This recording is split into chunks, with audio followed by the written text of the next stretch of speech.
Right now is the perfect time to heal your mind, body, and spirit. But for some, it may be more difficult, as there are those that have experienced unexplained phenomena such as alien abduction and implantation. Many that have experienced this don't have anyone or anything they can turn to for help. Mainstream medical practices will not acknowledge the presence or treatment of these implants. They can be synthetic, holographic, energetic, or etheric. They can block your energy pathways in order to alter your feelings, behaviors, preferences, and limit your potential. Karen Holton has created the Quantum Health Transformation Program and the Alien Implant Remedy. The Alien Implant Remedy is a proprietary blend of essential oils, crystal frequencies, orgone energy, and guided meditation designed to work together to move energy and dissolve the implants. Due to current conditions, supply is limited, so check them out today. These kits provide the right combination of energetic frequencies specifically designed to disable and dissolve energetic implants that may be holding you back. Karen Holton also offers energy and wellness coaching, ascension workshops, Zendome's orgone generators, and spiritual support. Visit KarenHoltonHealthCoach.com or click the link in the description to find out more and get your Alien Implant Remedy today.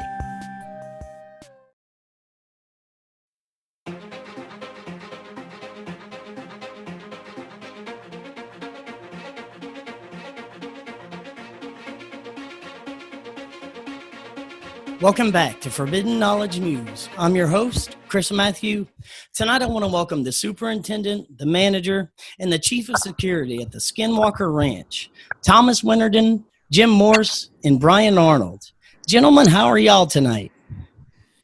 Great. It's good to see you, Chris. This is Jim. Welcome, all of you. Thank you for taking the time to join us. I know you guys must be super busy, exhausted.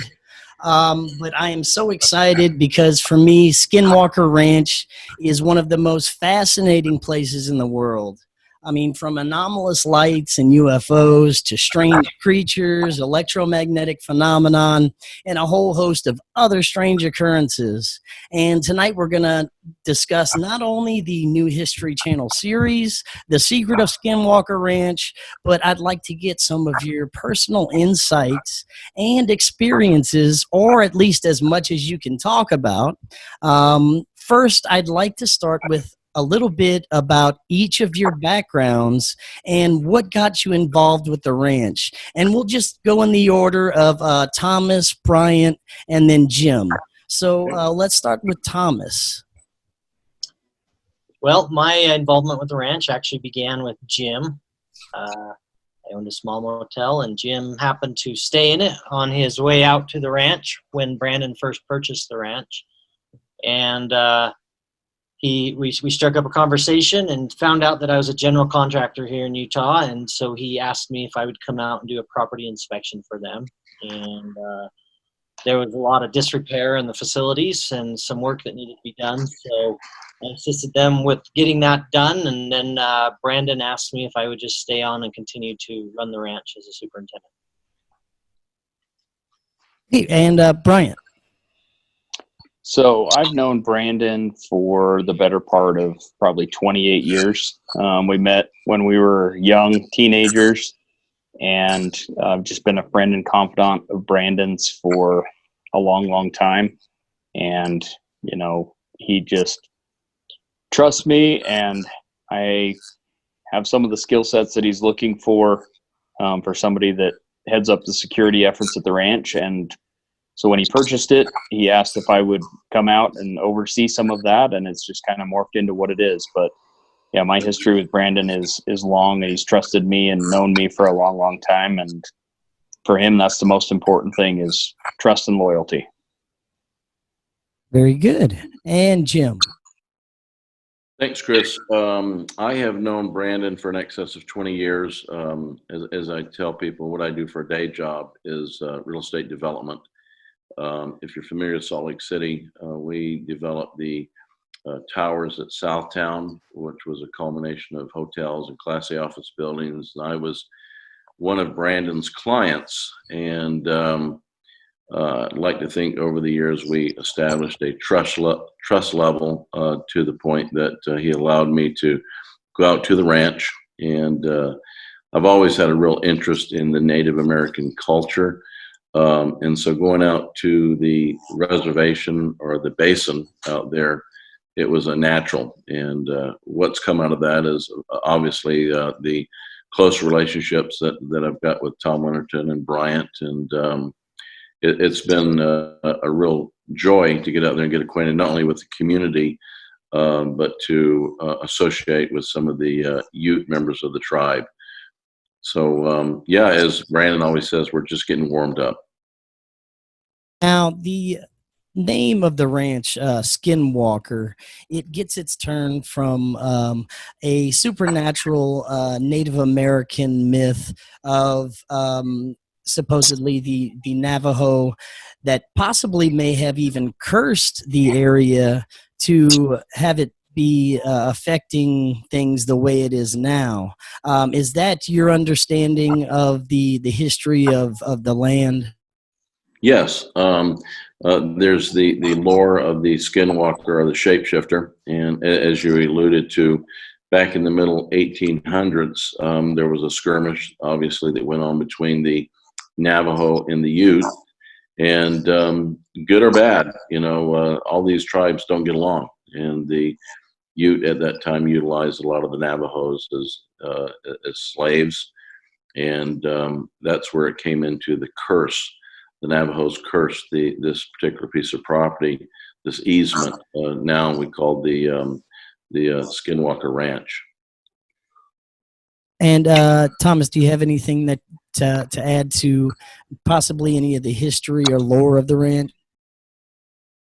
Yeah, I think it covers it pretty well. When the Utes, the stories that have been handed down to us, it's just that in the mid 1800s, when the Utes joined forces with U.S. soldiers to drive the Navajos out, some of the Navajo shaman cursed this ground with the curse of the Skinwalker, this demonic being, as a kind of retribution for being chased off. And so that's the lore that's been handed down. And as you get online and start searching, it's not hard to quickly find that there's a lot of stories and a lot of accounts of individuals encountering this shape-shifting entity, the Skinwalker. And so obviously out at the ranch, we're taking a more scientific approach. The cultural always plays in. You have to take these curses and that into account. And but we're really trying to get behind the science. What's really going on? Is there really a Skinwalker? Can we get proof or evidence of it? That kind of stuff. Anything to add to that, Bryant, before we move on? All these guys have covered it pretty well. It's an interesting thing, and being around, having some of the Native Americans come onto the property and interact with them. They take it very seriously. It's nothing. In fact, a lot of them don't like to necessarily talk about it because it is so ingrained in their culture as, this. It's not a positive thing. They don't look at Skinwalkers as a positive thing. It truly is, call it a witch doctor, call it a witch that takes on that shape, call it, a cursed being or whatever it is. They take it very seriously. And so with that, we hold their respect for both that area as well as, their understanding of what it is. Now, each of you, before you came onto the ranch, I'm wondering how you felt about the lore and the stories and supernatural in general. I'd like to start with Thomas. How did you feel before you came onto this thing? So coming onto the ranch, I was deeply a very strong religious individual, strong religious beliefs. And so I believed in like spirits and the afterlife, that type of thing. But as far as like the supernatural, the paranormal, the Skinwalker, those kind of things, I didn't put a lot of stock into it. I also didn't believe that these spirits that I do believe in spirits and the afterlife, but I believed in their limited ability to be able to interact with this realm, to go from one realm to another. I didn't really believe in, I was very skeptical. So I came on as a very, very skeptical non-believer. And after your experiences, how do you feel now? So the ranch, here we are 4 years later, and I have had, the ranch has forced me to examine every belief, every core belief that I've held. And I have to say, I'm a firm believer that there is paranormal or supernatural things going on the ranch. Now, I'm of the belief that paranormal is simply things that we don't have science to explain yet, and I like to say that we used to attribute lightning to, the gods rolling around throwing lightning bolts around in the sky. And as science evolves and we start to learn the science behind it, it becomes less supernatural and more known. And so my hope with being associated with the ranch is that these things that we call paranormal right now and supernatural, we can start to learn the science that governs them and take it more out of the supernatural and paranormal realm into a known scientific realm that is understandable. Very good. And how about you, Bryant? So, pretty similar to what Thomas has said. I think I was more of an agnostic when it came to this stuff. I didn't have necessarily a disbelief in it, but I had never really had any experiences to affirm, any of what you want to term as paranormal. That term gets thrown around a lot, and I think it's a big blanket to throw over a whole bunch of unexplained things, as Thomas mentioned. But yeah, I'd never had any experiences. And so for me, I'm a very, I need to see it to believe it type of an individual. Not that I'm not going to believe in it, but I want to experience things myself before I chalk something up to something, outside of the realm of normal understanding. And so, I came into it. As I said, I've been a friend of Brandon's for a long time. And when he told me he was going to be purchasing some ranch in the Uinta Basin, I kind of gave him a strange look and said, why? Because I'd never grown up hearing the stories or knowing much about the place. And so, you inherit a specific narrative of the place from books. And then I read up on it a little bit to try and figure out what he was doing. And so, it intrigued me a little bit. And so I just decided, sure, I'll come out and check it out. But I'm going to determine for myself whether or not, all the stories and everything is necessarily even has any validity to it. And Jim, how did you feel? I heard a statement this morning that said we all need to stay humble by what we don't know. And that really kind of came to mind when I started to think a little bit about that location, the Skinwalker. I don't think that it's just on the ranch. I think it's very concentrated on the Skinwalker Ranch with these ley lines and the gravitational pull, the concave of the ground. I think there's a history there, a genealogy there in regards to some of the dysfunction, the domestic issues that took place, the Buffalo Soldiers. There's just a countless amount of things that happened on that ranch that have happened, and unfortunately, I think that there's a synergy that goes along, with that. So when Brandon asked me to go down there initially, you being in the real estate development business, you try to approach the ground with a level of humility, a level of harmony. I'm not trying to be sacrilegious here.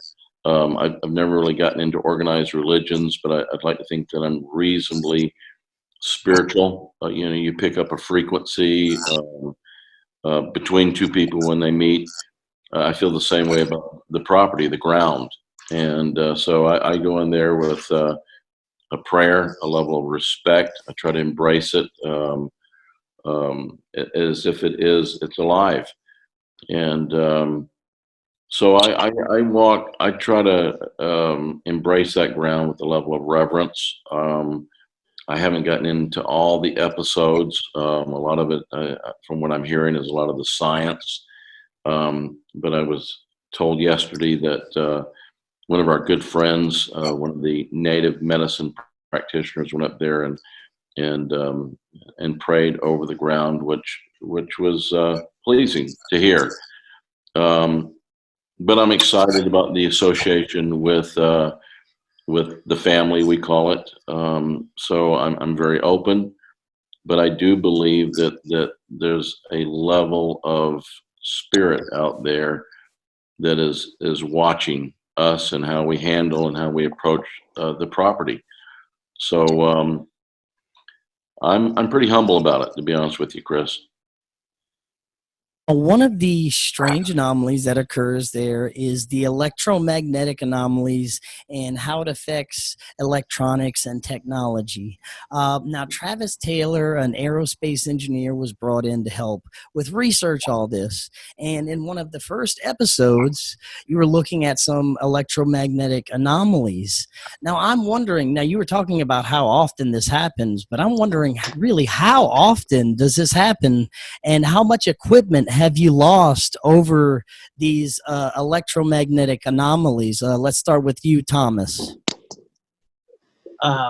So it happens weekly.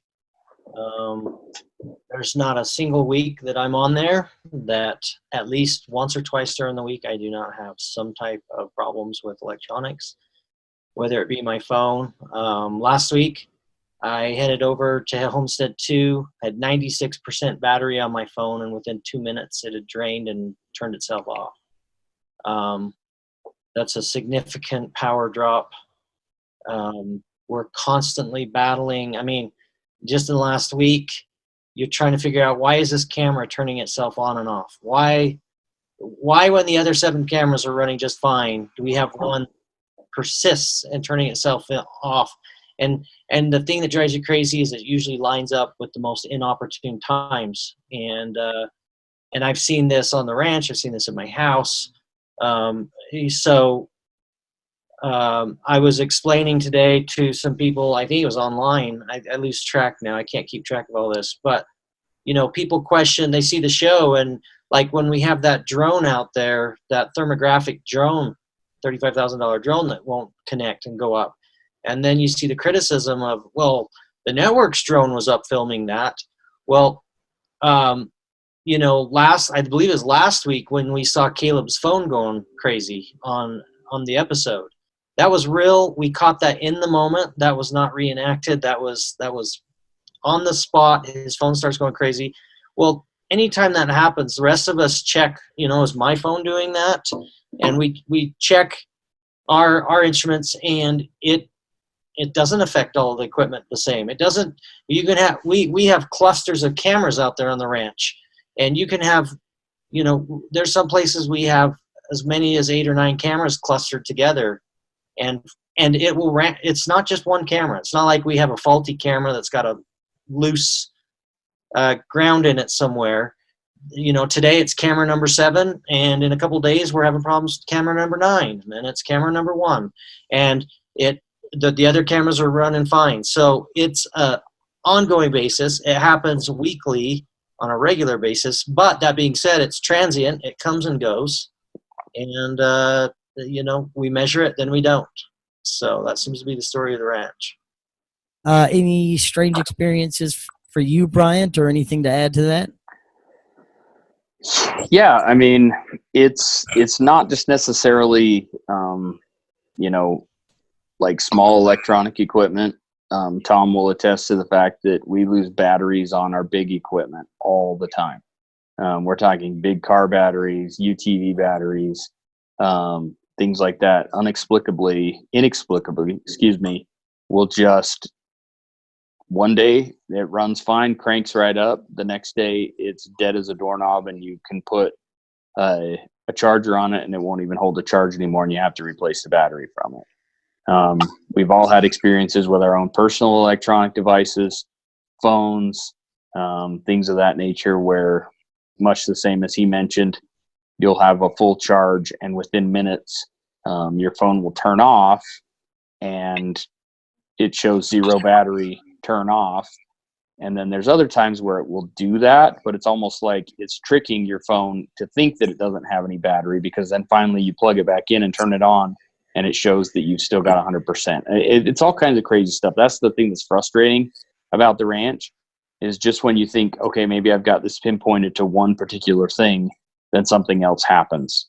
While we were filming the show, we did a whole segment of ground penetrating radar stuff up on top of the mesa, and we couldn't use it because, the memory cards in the camera and in the sound equipment were fried,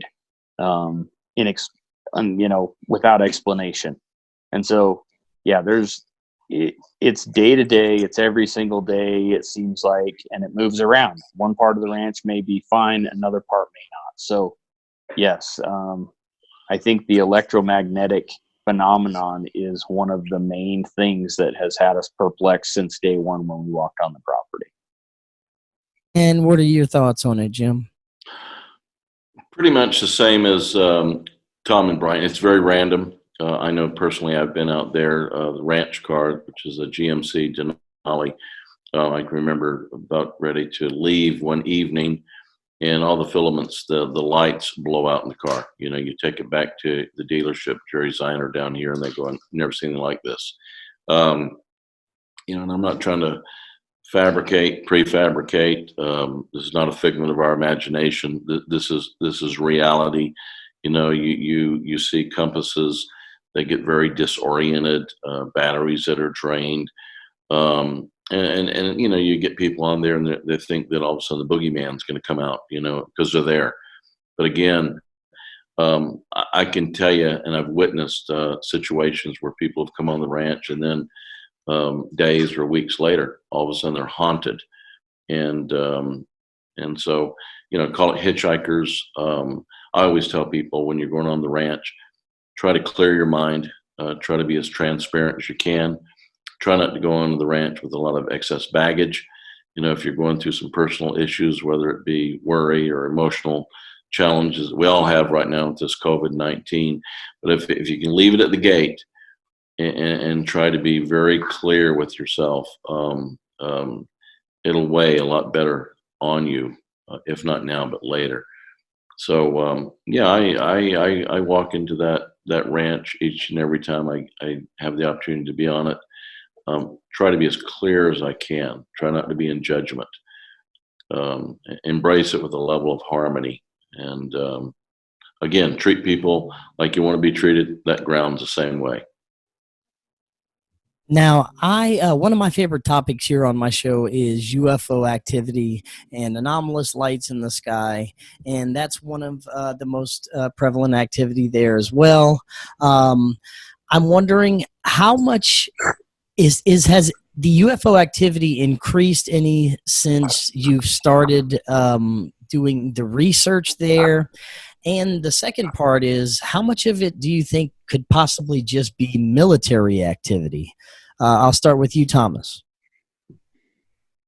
So what I tell people is this is a hard question for me, because before I came on the ranch, this was not my focus. This was not what I observed. So since I've been on the ranch, yes, I have seen a lot of sightings, a lot of unexplained sightings. Is it because it increased, or is it just because I notice it now? So I can't say for sure whether it's upticked. I will say that in the last, probably in the last 4 weeks, I have seen some incredible unexplained sightings. One of them was just here, well, I guess it would have been 2 weeks ago today. Over on part of the ranch, I had another witness with me and had 6 white craft go right above my head, about 200 feet up off the ground, and was able to get some video of them. Very, very fascinating. So I've seen the last couple weeks, and it's been great, because every time I've seen a sighting, I've had other witnesses there, and we've been able to even get some of it on phone. So that's fascinating. And it definitely is very, very active right now. A lot of sightings. And the second part is, how much would you say, or if you could say any, would be military activity in the area? So when I came on the ranch, UFOs was actually this one thing that I can swallow. That's the one thing I can wrap my arms around. And that's simply because my brain just looks at it and says, you know, drone would have been a UFO 10 years ago. We didn't know that we had aircraft that could maneuver like that. And so UFOs have been easy for me to wrap my arms around and say, well, that's just experimental aircraft with the military or, you know, secret project. That being said, I've seen a couple sightings now that if we have that kind of technology to maneuver around like that, you know, we were talking about this one day at lunchtime with Travis off camera. We were just sitting around the table, and you know, Travis works in, I believe it's in the armies. He's a civilian contractor to something with the defense. But you know, he said a line. He's like, you know what? Because that's what I was just trying to say. It's just military, Travis. And he's like, no, listen. If you have craft that have that kind of maneuverability, they're so far advanced that would be criminal. That, you know, if we're that so far advanced in our military, it's almost criminal to be that far ahead. And that kind of stuck with me. And I have a hard time believing. I do believe some of it is. Matter of fact, I would say that some of the ones that I've seen in the past couple of weeks probably are military. We got a pretty good shot, not myself, but a friend got a pretty clear shot of a couple stealth fighters in the area a week ago. And so, you know, there is military presence out here, and I do attribute some of that. But some of the ones I've seen, I have a hard time believing that our military's got that kind of technology. Very good. And any sightings or particular instances you'd like to talk about, Bryant? You know, it's interesting because as much time as I've spent on the ranch, I didn't really have a whole lot of experiences. And, you know, I never wanted to chalk something up that maybe was something unless I, you know, felt really strongly about it, because I didn't want to, you know, be that person that was looking at everything and, you know, claiming that it was something that was out there. I didn't want to become part of the narrative, if you will, I guess. So when and, you know, the viewers of the show and people that have seen it, you know, when we were launching rockets during episode 4, I believe it is, of the show, and we had, you know, multiple UFOs show up. It's unfortunate that the cameras couldn't get around quickly enough to really truly see, you know, how spectacular it truly was. I mean, we caught some of it on our surveillance with limited, but, you know, I am not one to make things up, and I will, you know, take it to my grave, and it's etched in my memory forever of what I saw, and it shook me. I mean, you could see my vitals went all crazy and everything like that. And because it truly, my logical, rational mind couldn't make sense of what I was seeing. And so, you know, since then, I've seen a few other things, and maybe it's just opened my eyes to it. I don't know, but there's definitely something going on. And as Thomas mentioned, the way that these things move and they come in and out of you, I think that's the most, you know, I think that's the thing that makes me think it's not military. Is there will be something there one moment, and then in a flash it'll be gone, or it will dissipate down into a speck and disappear. And, you know, and the way that they stay in one place, you'd think if it was a military craft or something of that nature, it wouldn't be able just to stay in one spot and then dart from point A to point B so quickly and be gone out of sight.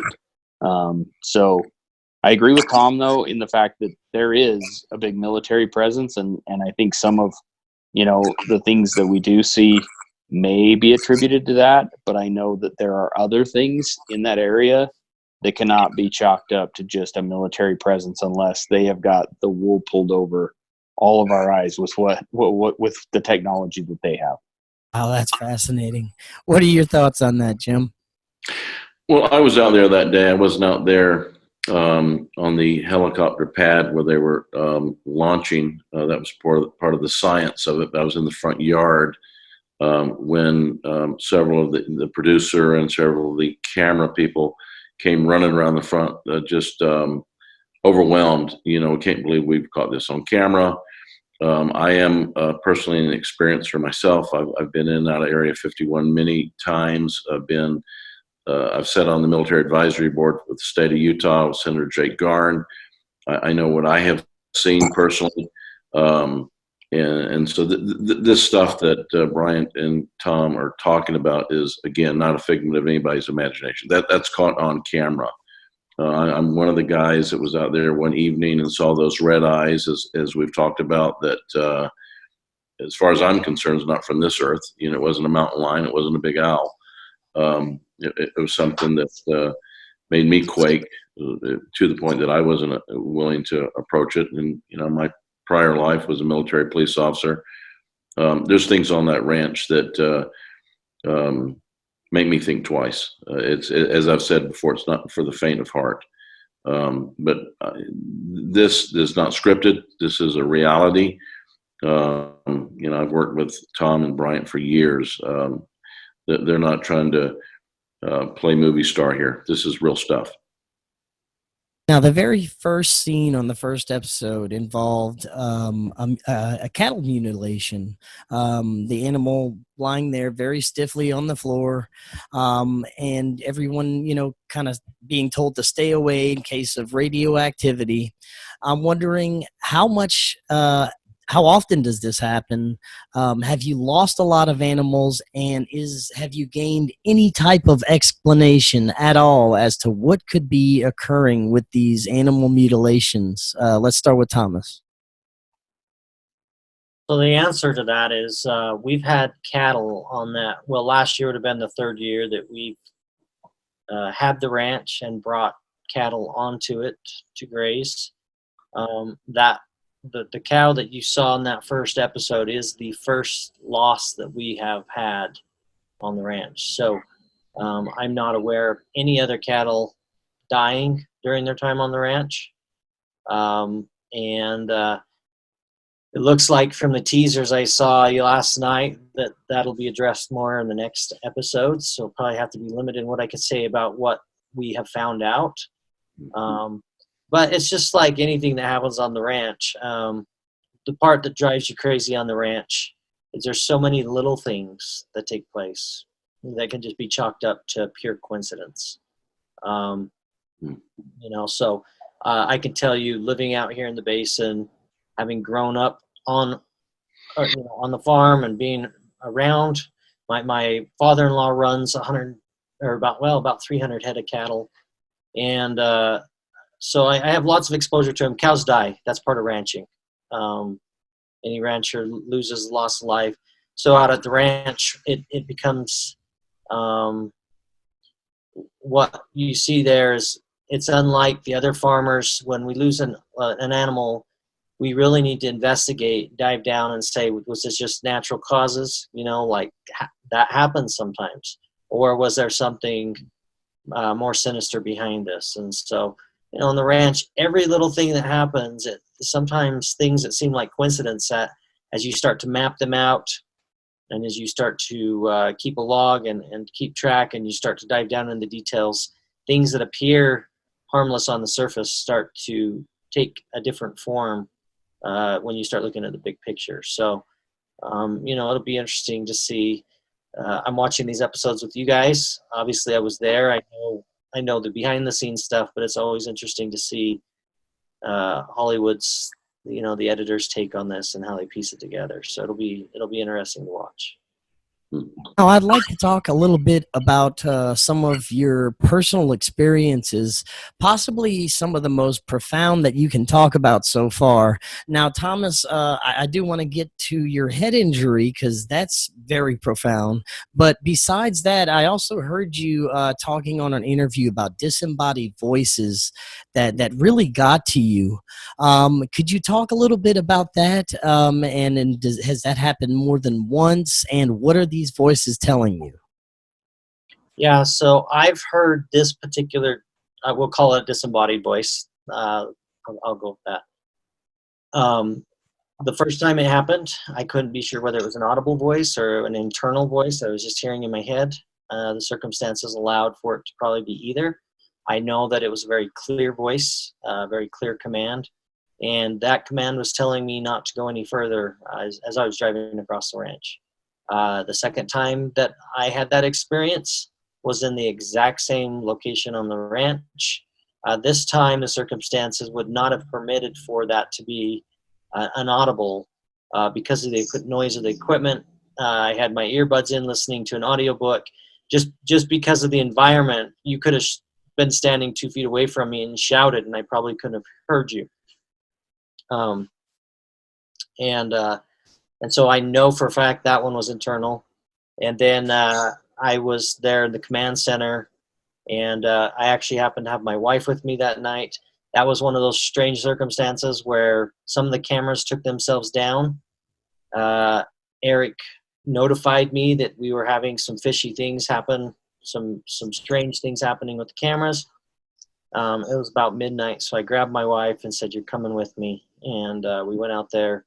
As we pull in to the command center, you can see it literally as we pull in. These cameras come back up, and we go inside. Eric asked me to do some specific tasks as far as securing the footage to make sure that we didn't lose it.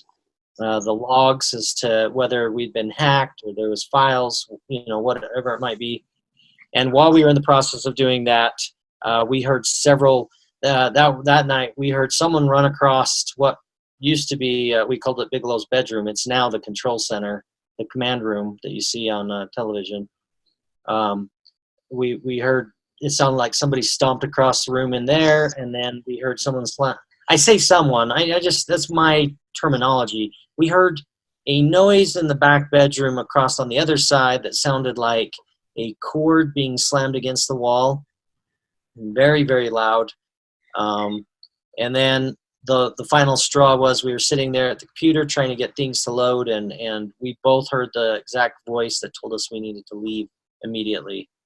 And so I heard it. I went to reach for the mouse to try to eject the hard drive that I was downloading it on, and it repeated itself and said, "You need to leave now," at which point we jumped up and got off of there as quick as we could. And had a malfunction with my cell phone at the same time that all this is going on. So very, very strange night. And the times that I followed the commands the first time.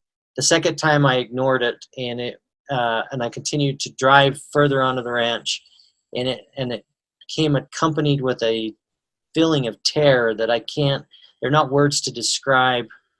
That feeling of literally, it's like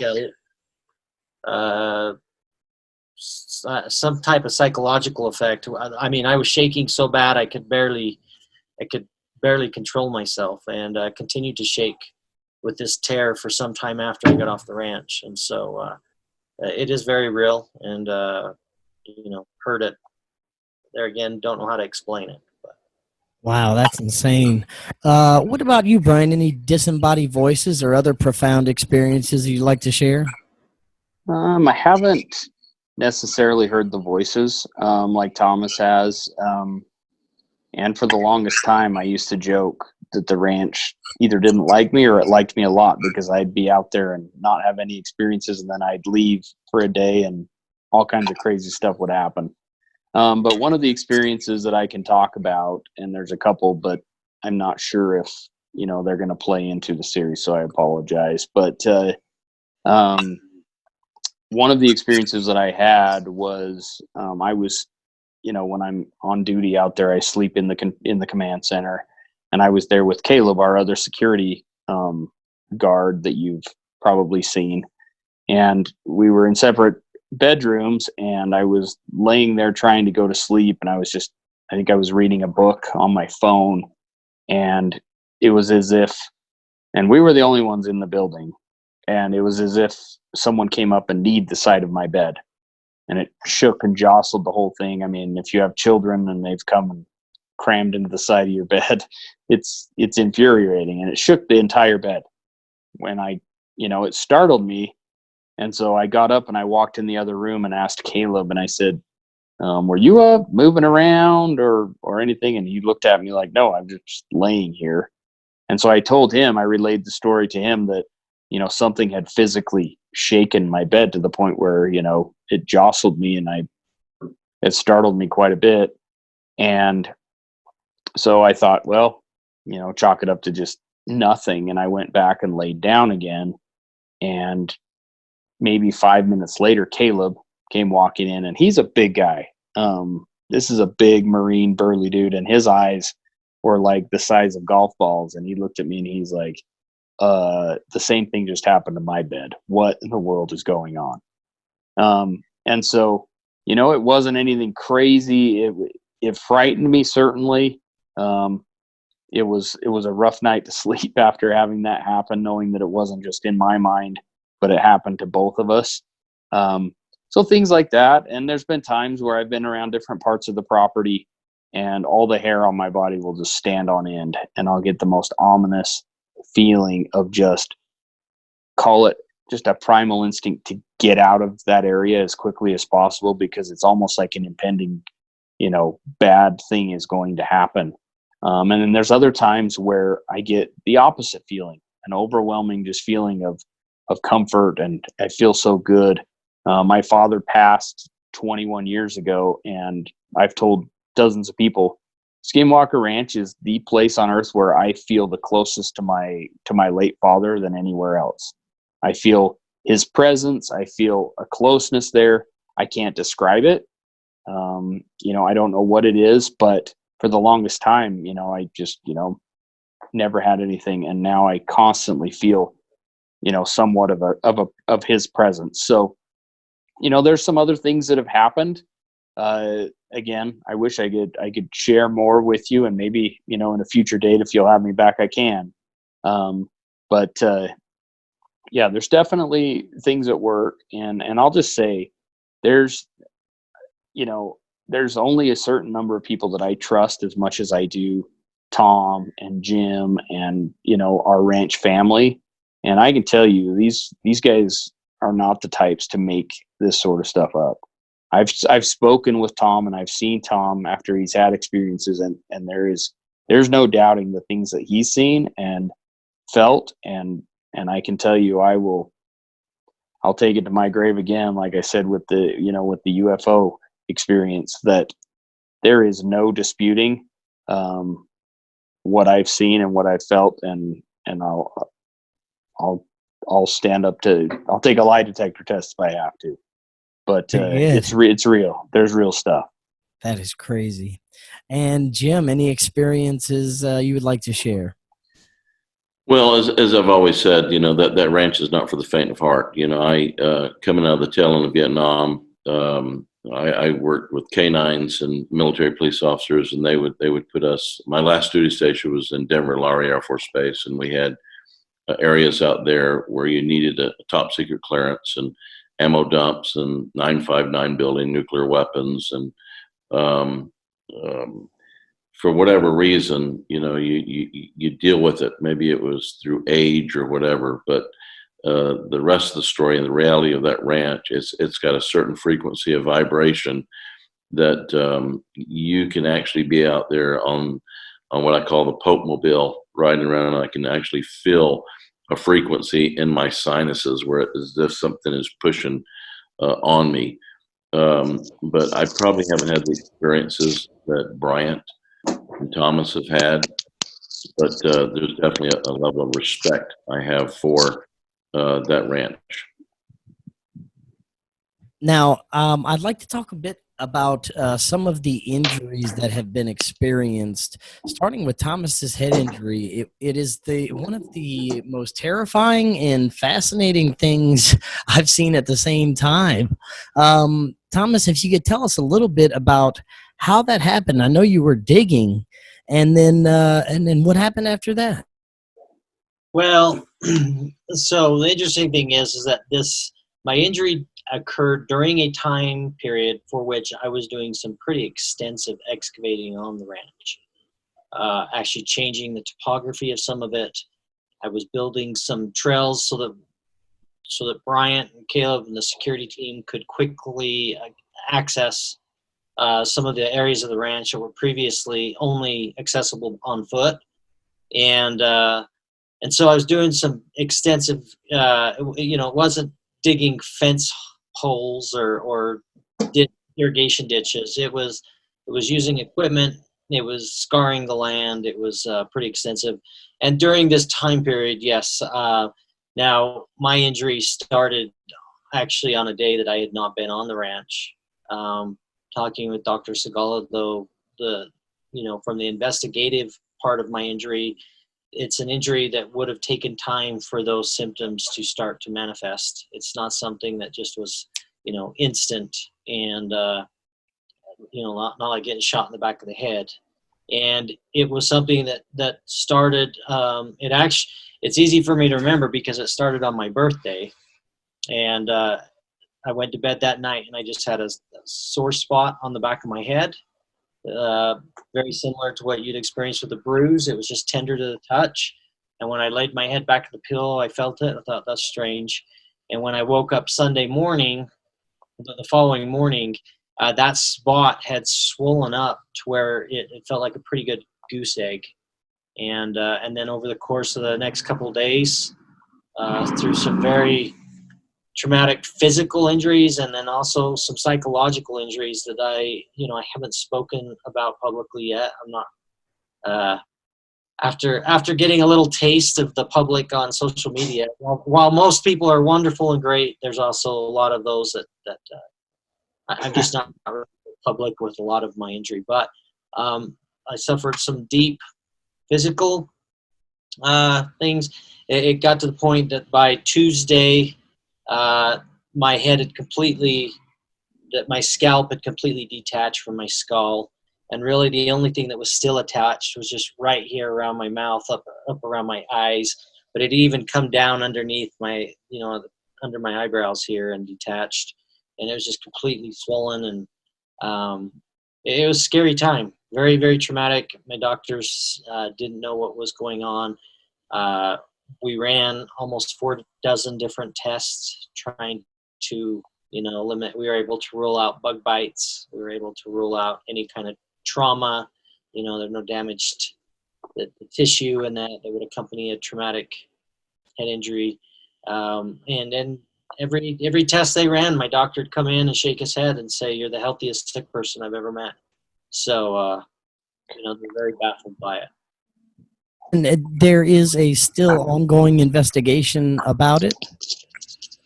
Yeah, so almost immediately upon being released out of the hospital, because of my association with the ranch and Brandon being very concerned about my welfare, and Jim, Jim was right there in the hospital and visited me while I was going through this.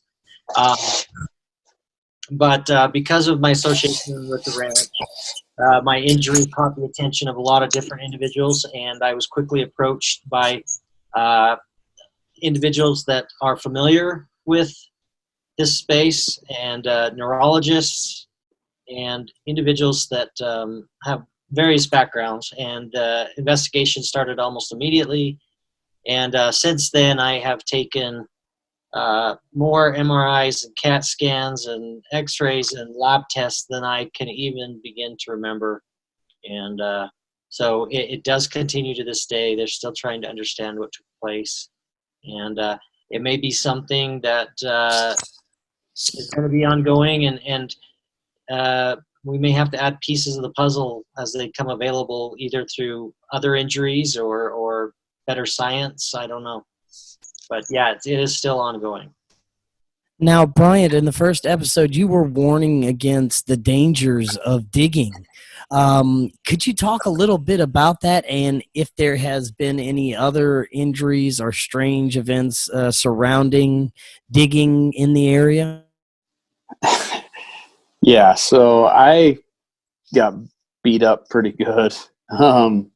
in the, the public eye and things like that because of my stance against the digging. And I think a lot of that came from, going back during the Robert Bigelow era of the ranch prior to Brandon purchasing it. We didn't inherit any real data. We didn't inherit any sort of, findings that they had or anything like that. We inherited basically a few stories here and there, but one of the underlying things above it all, they didn't share anything, but the one thing they said is, whatever you do, don't dig on the property. Don't dig. It triggers this phenomenon, and it's usually bad results that come from it. So you couple that with the fact that we have Tom having his injury that there is no explanation for, but it's somewhat correlated to the fact of all of the work that he was doing on the property and disturbing the earth. Brandon's mandate to me was, I'm okay with all kinds of science and things like that, but I prefer not to really, to take Travis Taylor's famous line, poke the hornet's nest. And we learned that, or we felt that one of the knowns that we were actually told by the Bigelow folks is not to dig. And so, I took that stance. I was told to take that stance. And one thing you learn about me is, if I feel strongly about somebody or something, and, I'm a protector at heart. That's what I want to do, is I want to make sure the people I care about are taken care of and that they're not hurt. And if by digging that was going to stir up trouble and cause injury and cause harm, you couple that with the boss telling me, I don't necessarily want a bunch of digging going on. And then you mixed, again, Tom, who I care about, in there having had an injury that is possibly associated with that, then yes, I took a strong stance.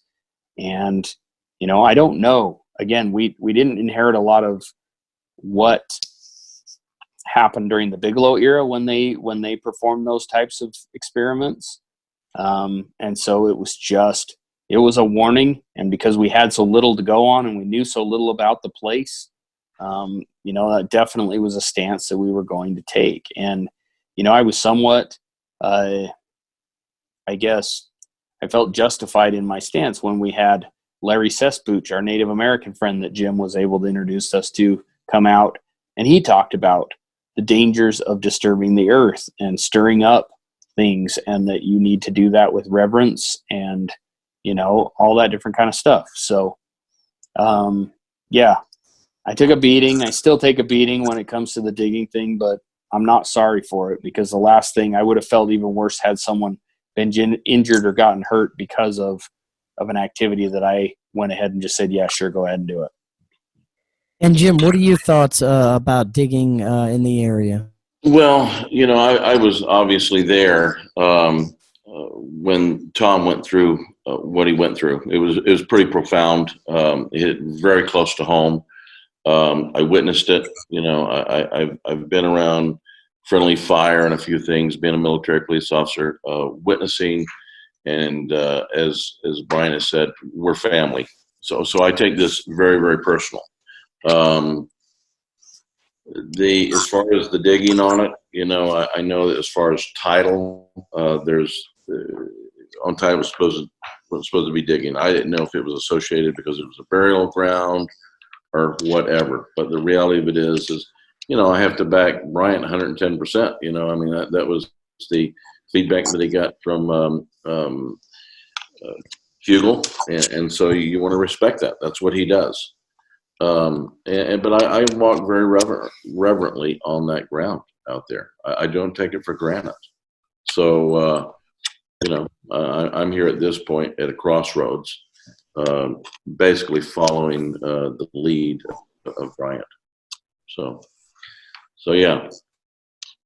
Well, very good. I want to. Chris, yeah, go ahead. I'll let Thomas finish, and then Chris. Unfortunately, I'm going to have to sign off here shortly. Yeah, I understand. You have some things to do, and I appreciate you staying for the amount of time you could. That was. I'm that was happy great to, stuff. and I'm sorry that I I messed up and made a conflict here, so I apologize. But No worries at all. I appreciate you staying for as long as you could.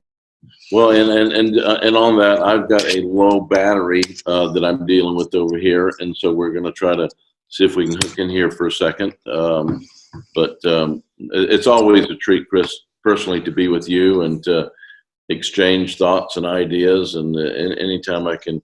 Well, I'd really like to just get one more question from the both of you, as long as you can stay. Sure. It's about next season and the possibilities, if there will be another season, if you could give us any information or teasers at all. Let's start with Thomas. Well, I'll answer that by saying I don't think anything's been officially announced. I will just say that you can go on the internet and look at the ratings. We've had amazing ratings.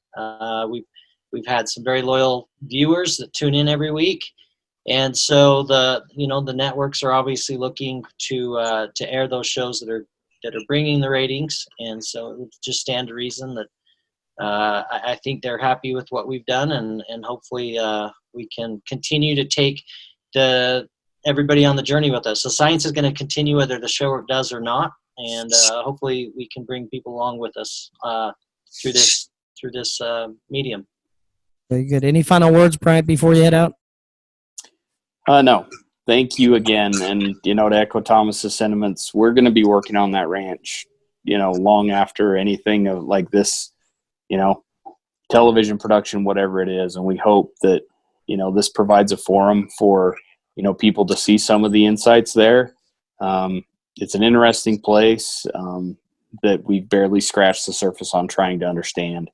And I hope, that we do have the opportunity to show more and let America and the world really, it's been amazing to see the outpouring from the world, their excitement for, what's happening at Skinwalker Ranch. And, we hope to be good caretakers of it and make sure that we, do things in the right way and an honest way. And I think that, if we do that, then, there will be more opportunities to see that type of thing. But thanks again.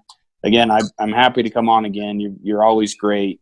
Definitely. You've been a definite champion of us and the ranch and everything else. And it's a pleasure. So thank you again.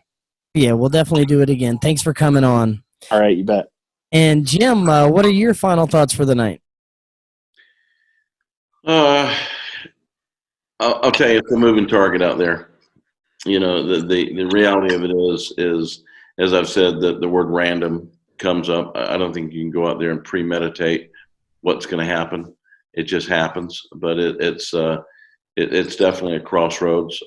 There's the spirit versus the science, and I'm a big believer of the science, but I'm also a big believer of the spiritual side of it. I think you need to, not to be redundant here, but I think you need to embrace it with a level of respect. And with that in mind, I think that we'll have a level of compatibility between the science and the spirit. So as long as the ranch is willing to embrace and invite me on the ranch, I want to be a part of the team or the family. And right now there's some really good synergy, and there's a lot happening on that ranch that hopefully the cameras will capture and we can reveal or share with the audience. So we do appreciate you, Chris. You're an easy guy to have an interview with. You have an innate ability to put us at ease. And anytime that I can be a part and participate with you and Bryant and Tom, I'm pleased to do it. Definitely. It was a great time. I thank you both for taking the time to come on and share your experiences. And I do definitely hope to see a second season of The Secret of Skinwalker Ranch.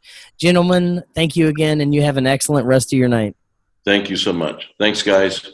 Bye-bye now.